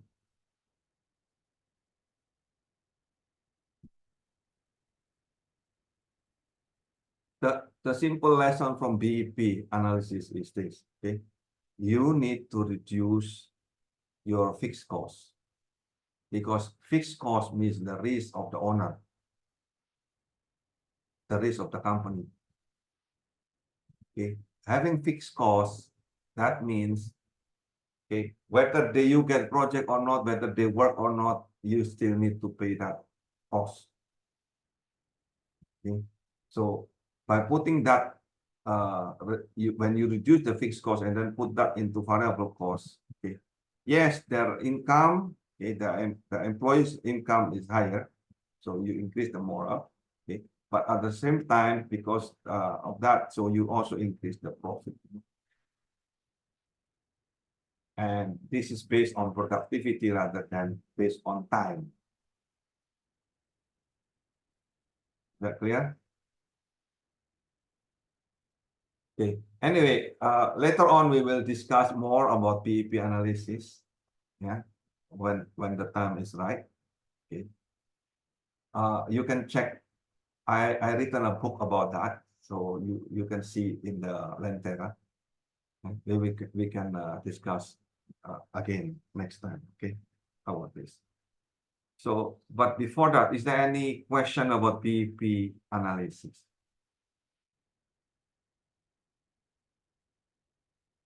Billy?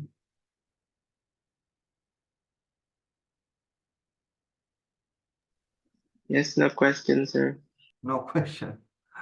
Okay. Okay, so let's discuss next topic is about estimating the duration and the cost, right? So we know that the accurate duration estimation is critical, right? The accurate cost estimation is critical because we have what is called internal cost and external cost. Okay? The internal cost means the cost to the developer team, yeah, the manager, the personnel, the hardware, software, and so on. And the external cost means the price that the clients will pay to us. Okay, so and there are so many variables for accurately estimate the cost duration. Okay, before we talk about how to estimate duration and cost, let's discuss how to not to estimate the cost. Okay, so if you were to fill the time available, then you don't need to estimate the cost. For example, you were given 12 months to do the job, right? So then you will take 12 months to do the job. So in that case, you don't need to estimate the cost. Okay. Another scenario is that is what is called price to win. Okay. So if you know your competitor will bid at 1 million and you want to win this project, so you bid at 0.9, right? So in that case, you don't need to estimate the cost. You just bid based on the competitor price. So another is, we call it budget method. Yeah? Say, because we need to show our product in the trade show next year, so the software need to be finished by 9 months. Similarly, in your group project, you need to finish within the semester, isn't it? So I said you need to finish within 3 months. So you need to finish within 3 months, right? So actually, you don't need to estimate the cost, right? But for the practice, you still need to do that, right? So another scenario is settlement to bargain. Okay, so if actually one project needs 1 year, but your boss does not accept that more than 10 months, so eventually you settle for 10 months. Okay, so in that case, you don't estimate the cost based on the real things, but based on the negotiation. So you got it? So this happened in real life, right? So long time ago, okay, in 1968, so this guy named Sackman, okay, measure up to 28 to 1 of pair programmers. Okay, so he compared matched pair programmers between experienced programmer and beginners. And then with respect to product size, okay, experienced programmer is 6 times better than beginners. With compared to product execution times, okay, experienced programmer is actually 8 times. With respect to development time is 9 times. With respect to coding times is 18 times. And then with respect to debugging times, experienced programmer is 28 times more than beginners. Okay, so that means the presence of 1 or 2 very good or very bad in the team members can cause very big deviation from the schedule and the budget. Okay, so the conclusion from this study is that human factor actually greatly affect the accuracy of the estimation, and it is worth to pay much higher to experienced programmer.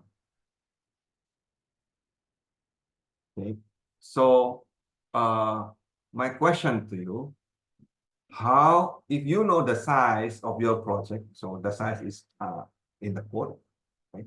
Then you can use that previous cost and time to estimate the next project, isn't it? So that question is, how do you measure the size of your software? Anyone have say on this? How do you measure the size of your project, the difficulty of your project?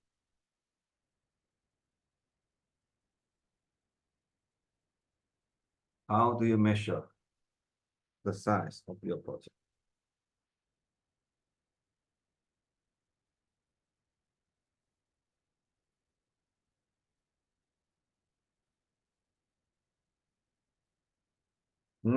Anyone?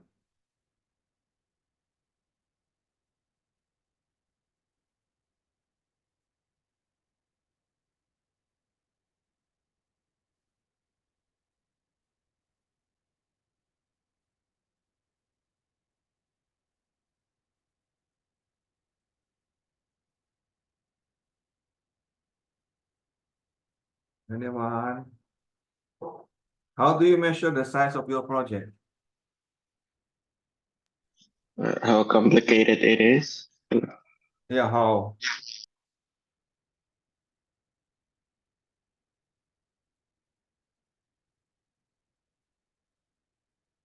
How do you say that this project is complicated?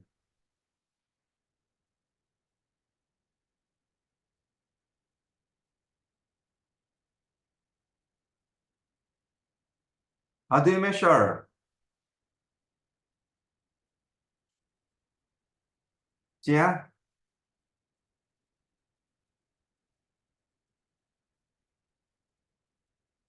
Matthew?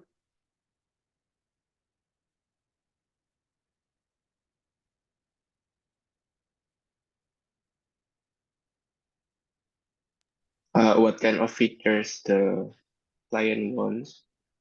Is this the feature that you want, or is that depends on the number of features? Yeah, the number of features and like what kind of features. Because maybe Okay. there are hard features to make. Okay, so if the features is something that is actually common, for example, authentication, yeah, login page. This is common, right? Okay, you already do it many times already. So is this the same as new feature that you don't know? No. So that means you already collected. Okay. As a software development company, you already collected, okay, the features that is already common, isn't it? Okay. Over time, your company's knowledge grow, isn't it? Huh? So for example, login page is common, so I will put this in my library. Is that correct? Huh? So how about what else is common? Database is common or not? Okay, database is common. So insert, making new database, okay, update database, SQL, all of these are common, isn't it? So then you put this into your SOP already, your library, isn't that correct? So all things that is common use, okay, you put that into your framework or your library, okay? So that means over time, your company grow, right? The knowledge grow. So the things that actually difficult in the beginnings now become easy because you already have. Is that correct? So another example, Ajax is common or not? Ajax, do you know Ajax? Say from your website connecting to the server, right? So these are commonly used. So these are library already. So then you acquire this library, you put it into your library, isn't it? So the things that already common, you put it inside, become your knowledge base. So then over time, okay, your company knowledge base grow. Is that correct or not?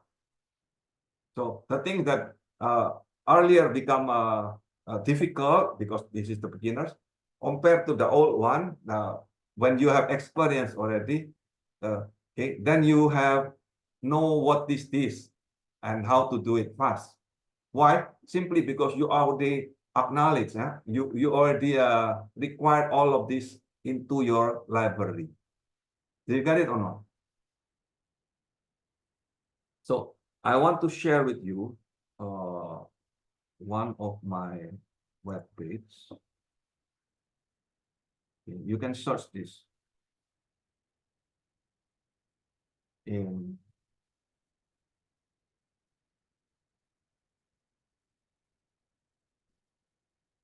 this is the address. I can share with you in the chat.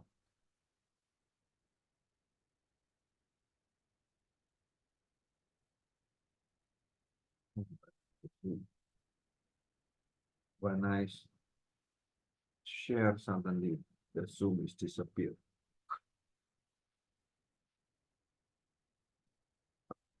Okay, I put in the chat the address so that you can start to see.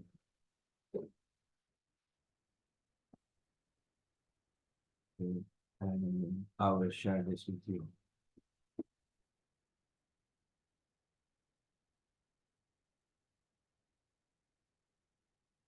Can you see it?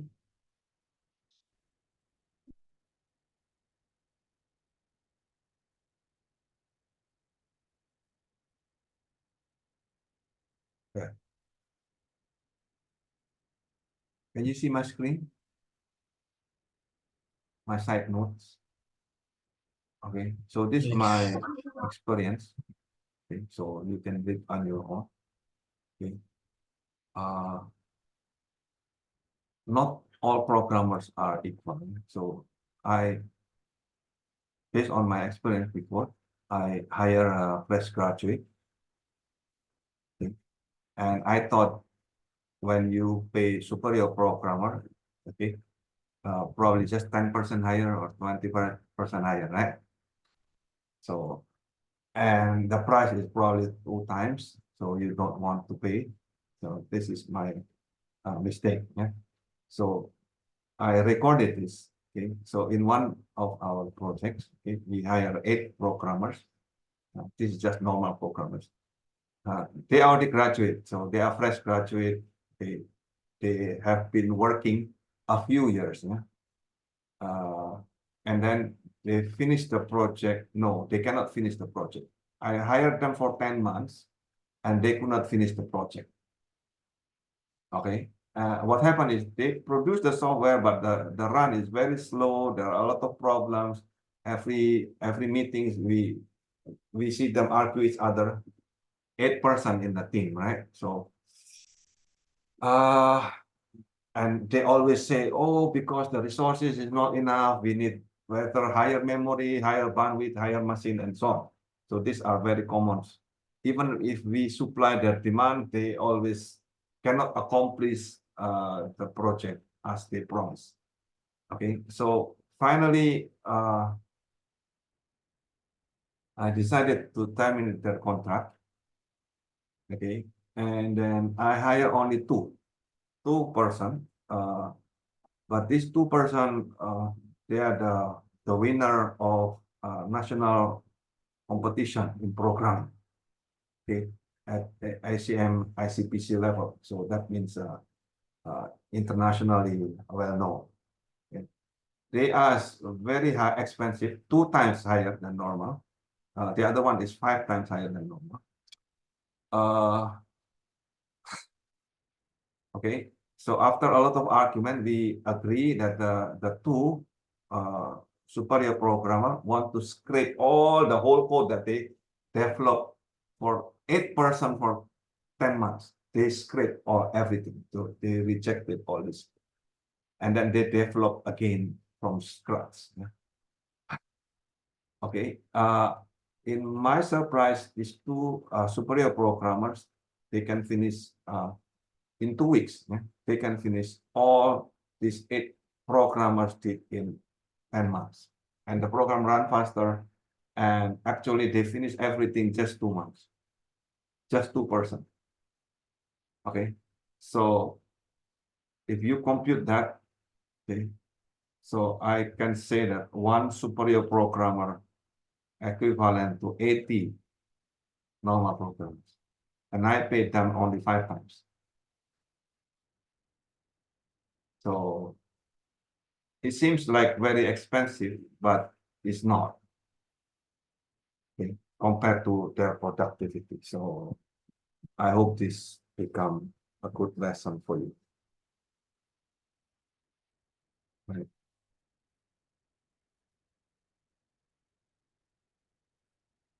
So yeah, you can read the rest on that page.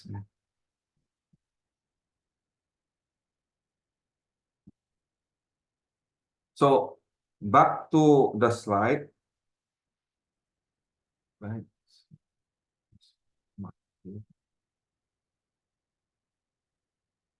put the slide here. So how do you know the size of your project?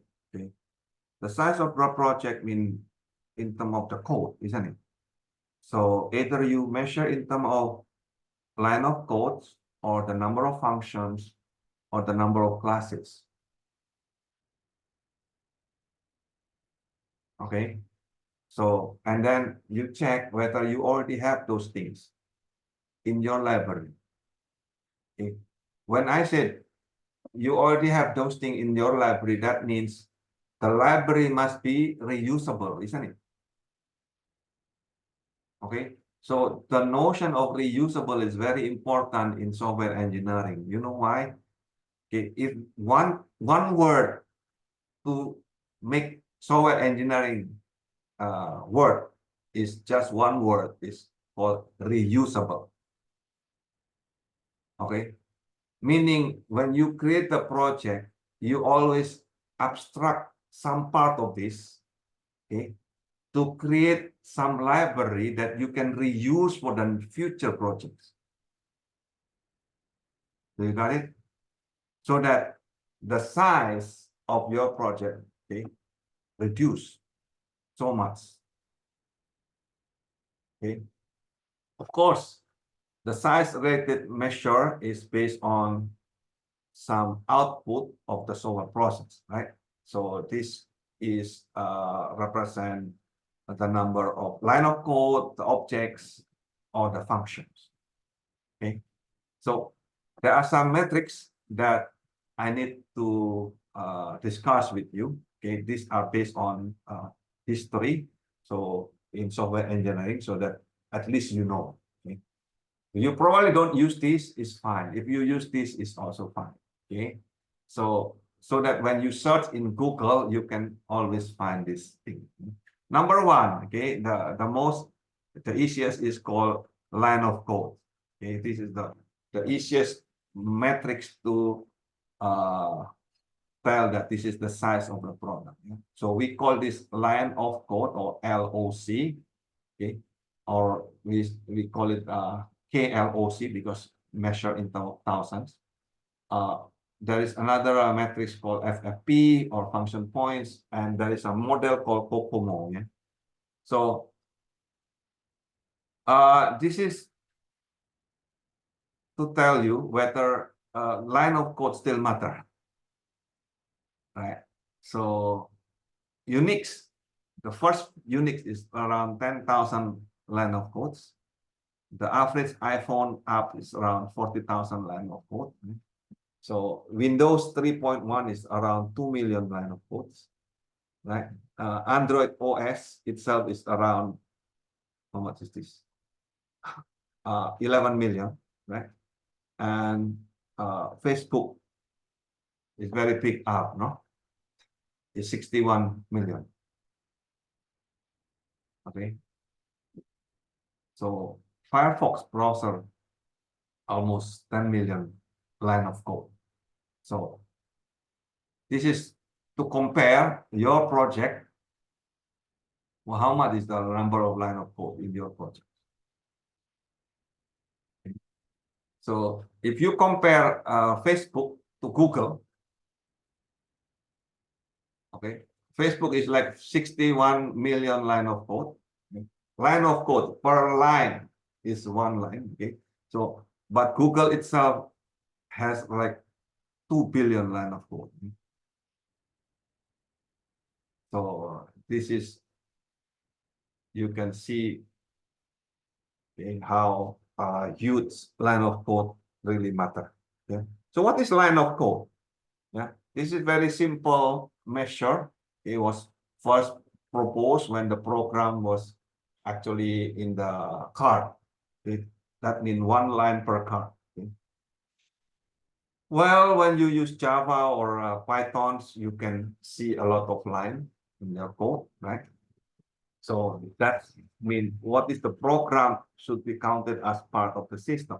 So when you build a library or you use a Python module, so you import certain things, that means the whole module line of code become yours, right?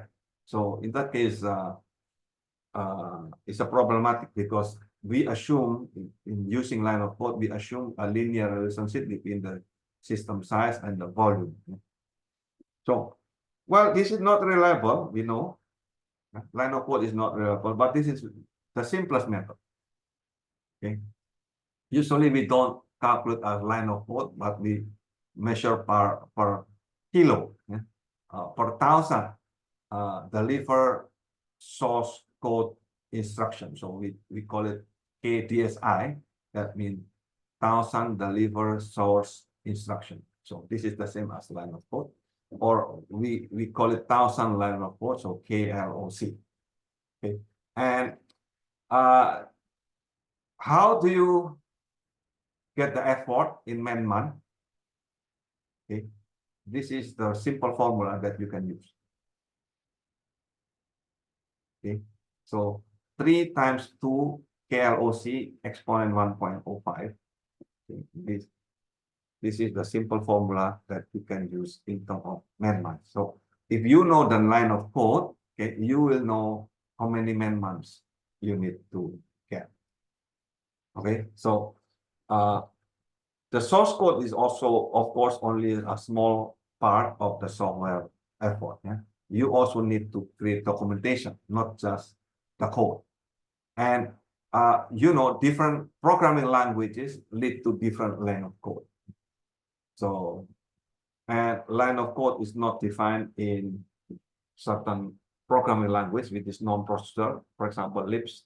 Okay, so this is problematic if you use line of code. Okay, and it is also not clear how to count the line of code. Which line of code that you use? Is it the executable line of code, or is it based on data? How about the comments? Can we include the comments as the line of code? Okay, so if you don't include the comments, that means that there's a danger that programmer cannot put the comments, right? So how about the change or deleted line based on refactoring? How about if you use AI and then you put copy and paste there, right? So the definition of line of code itself is unclear. So not everything that is written will be delivered to the client anyway. So in that case, if you use AI, you can generate 1,000 lines of code in minutes, right? So in that case, is it really good or bad measure? So we know this is not good measure. Okay? But there's another problem. Yeah? Using line of code, okay, we only know the line of code when the product is already finished, right? So in that case, how are we going to estimate, okay, the LOC when the product is already finished? So this is a very big problem. But nevertheless, okay, if you know the line of code, then you can produce the price. So this is the next practice is the one that you can see. Okay, so suppose this is your formula. Say you can put the salary of programmer, whatever cost you put. So this is minimum wage salary. Okay, say 5 million or 4 million. Okay, rupiah. So how much is the price per LOC? If the project size is only 1 LOC, 1 kilo, 10 kilo, and so on. So can you calculate this in Excel probably in terms of rupiah? Something like this. You can change the pesos into rupiah. Yeah. I want you to calculate using this formula, 3.2 KLOC 1.5 per assembly. And then you know the programmer salary. So you can put the how much is the minimum wage there. Okay. and I want you to get the price per LOC. Is that okay? Do you understand the task? Using this formula.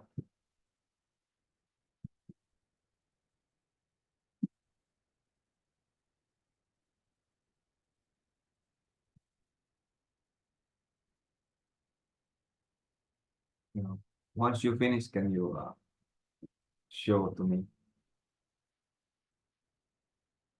You can share your screen. Come on, you make it, yeah. Don't just standing there.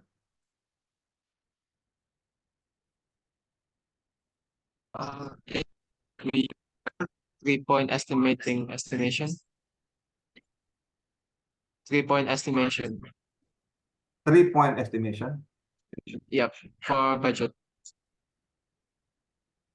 No. Whatever technique you want to use is up to you. Oh, okay, sir. Okay. So the technique to estimate your budget is up to you, but you can use one of the technique that we discussed. Okay. Is that okay? So for next week. So for today, thank you for attending this class. So this includes the software cost, hardware cost.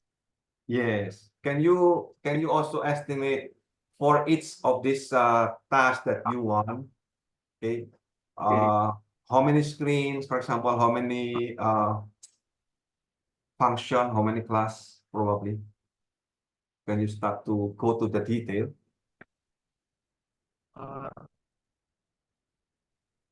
Okay. Okay. I think. If you I'm can not go to sure. the detail for each of the tasks that you make into your goal, so you go into the detail, okay? Oh, what is the function that I will make? Oh, what is the class that I will make? Right? For each Create feature cluster. that you make. Yes? So it's class diagram then. Not yet the class diagram. If you can make the class, that's even better. Right?